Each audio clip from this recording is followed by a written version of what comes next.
Hello friends, प्रकम creations and रेसिपीजच्या माझ्या चॅनलमध्ये तुमचं सगळ्यांचं खूप खूप मनापासून स्वागत आहे। तुम्ही जर एखादा व्यवसाय करत असाल किंवा तुम्हाला 15 किलो चिवडा बनवायचा असेल तर पातळ पोह्यांचा 15 किलो चिवडा कसा बनवायचा ही परफेक्ट रेसिपी या व्हिडिओमध्ये आज तुम्हाला बघायला मिळणार आहे। किती साहित्य घ्यायचं, प्रमाण काय वापरायचं, तेल किती घ्यायचं, अगदी परफेक्ट व्हिडिओ मी यामध्ये सांगितलेला आहे। चिवडा बनवताना जर पोहे तेलकट झाले किंवा मसाला कमी जास्त झाला तर चिवड्याची चव बिघडते।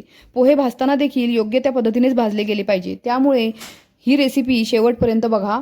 अगदी कुरकुरीत असा शेवटपर्यंत राहणारा चिवडा कसा करायचा ते आजच्या भागामध्ये आपण बघूया। चला तर मग सुरुवात करूया। इथे सगळी तयारी करून घेतलेली आहे। आपण आधी सगळं साहित्य व्यवस्थित काढून घ्यायचंय, निवडून घ्यायचंय।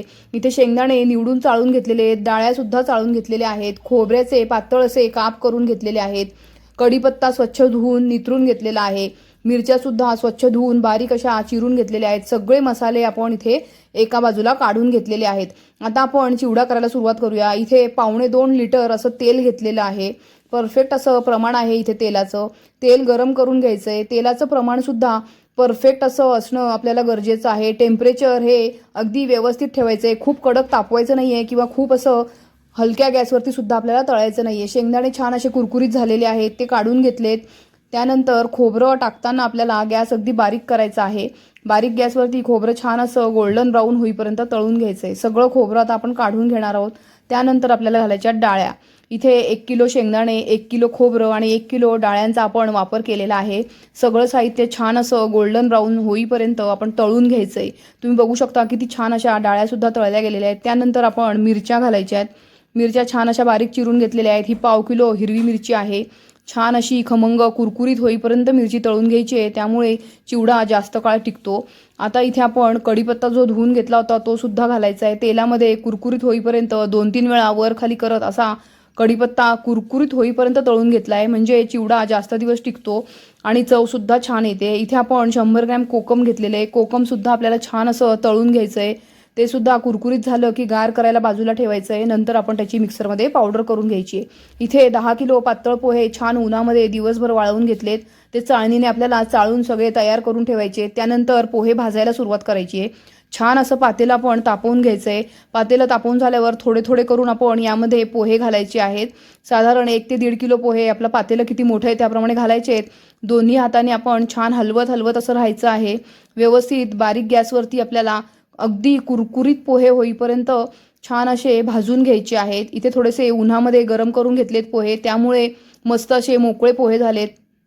अशा प्रकारे 10 किलो पोहे भाजून एका मोठ्या पातेल्यात काढून घेतलेत। आता आपण जे सगळं साहित्य तळून घेतलं होतं ते एक एक करून यामध्ये घालायचंय। खोबऱ्याचे पातळ काप छान तळून झालेले आहेत। खोबरं, शेंगदाणे सगळं आपण मिक्स करणार आहोत। शेंगदाणे सुद्धा तुम्ही बघू शकता किती छान असा रंग आलेला आहे।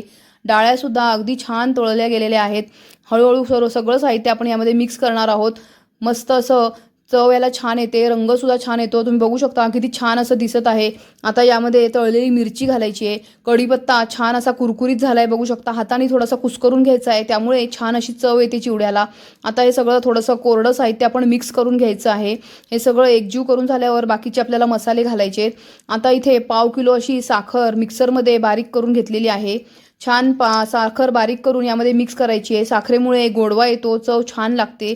इथे आपण छान असं बारीक वाटण करून घेतलेलं कोकम जे आहे ते सुद्धा यामध्ये घालायचं आहे। दोन्ही हाताने असं मिक्स करायचं आहे। कोकमामुळे छान चव येते। इथे तुम्ही आमचूर पावडरचा सुद्धा वापर करू शकता। तेल आपलं हलकंसं गरम आहे, खूप गरम तेल घ्यायचं नाही। त्यामध्ये आपण 100 ग्रॅम बडीशोप, 100 ग्रॅम जिरे, 100 ग्रॅम मीठ घातलेलं आहे। व्यवस्थित मिक्स करून घ्यायचं आहे। मीठ तेलामध्ये घातल्यानंतरच मसाले घालायचे। मिठामुळे थोडंसं हलकंसं तेल गार होतं आणि त्यानंतर आपण 70 ग्रॅम हळद, 100 ग्रॅम लाल तिखट या तेलामध्ये घालायचे। व्यवस्थित मिक्स करून घ्यायचं आहे। लाल तिखटामुळे छान रंग येतो।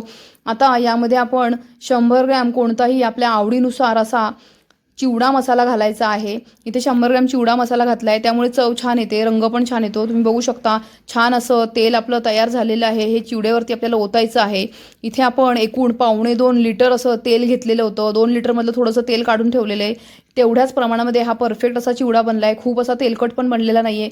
अगदी पोहे छान असे भाजले गेलेले आहेत, त्यामुळे शेवटपर्यंत चिवडा कुरकुरीत राहतो।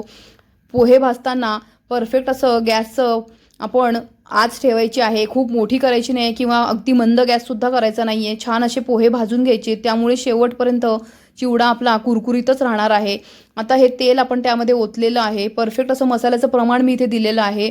आता हे सगळं मिश्रण आपल्याला एकजीव करायचं आहे. छान असा सगळ्या पोह्यांना मसाला लागेपर्यंत, त्याचा रंग येईपर्यंत आपण हे मिश्रण मिक्स करत राहायचं आहे. तुम्ही बघू शकता जसजसं पोहे आणि मसाला मिक्स होतोय तसं आपल्या चिवड्याला छान रंग यायला लागलाय. हळूहळू करून सगळे पोहे आपले एकत्र होतील. चिवडा छान असा रंगीत दिसायला लागेल. तुम्ही बघू शकता छान असा आपला परफेक्ट चिवडा तयार झालेला आहे. 15 किलोचं हे परफेक्ट प्रमाण आहे. अगदी तेलकट नाही किंवा खूप असा कोरडासुद्धा नाही. मस्त असा चिवडा तयार होतो. 200 पॅकेटं चिवडा आपण यामध्ये तयार करून देऊ शकतो. 200 चिवडा आणि लाडूचे पॅकेटं यामध्ये तयार होतात. परफेक्ट चिवडा तयार झाला आहे. जर रेसिपी आवडली असेल तर लाईक करा, शेअर करा, कमेंट करायला मात्र विसरू नका. चॅनलवरती जर तुम्ही नवीन असाल तर चॅनलला सबस्क्राईब करा. भेटूया पुढच्या भागामध्ये.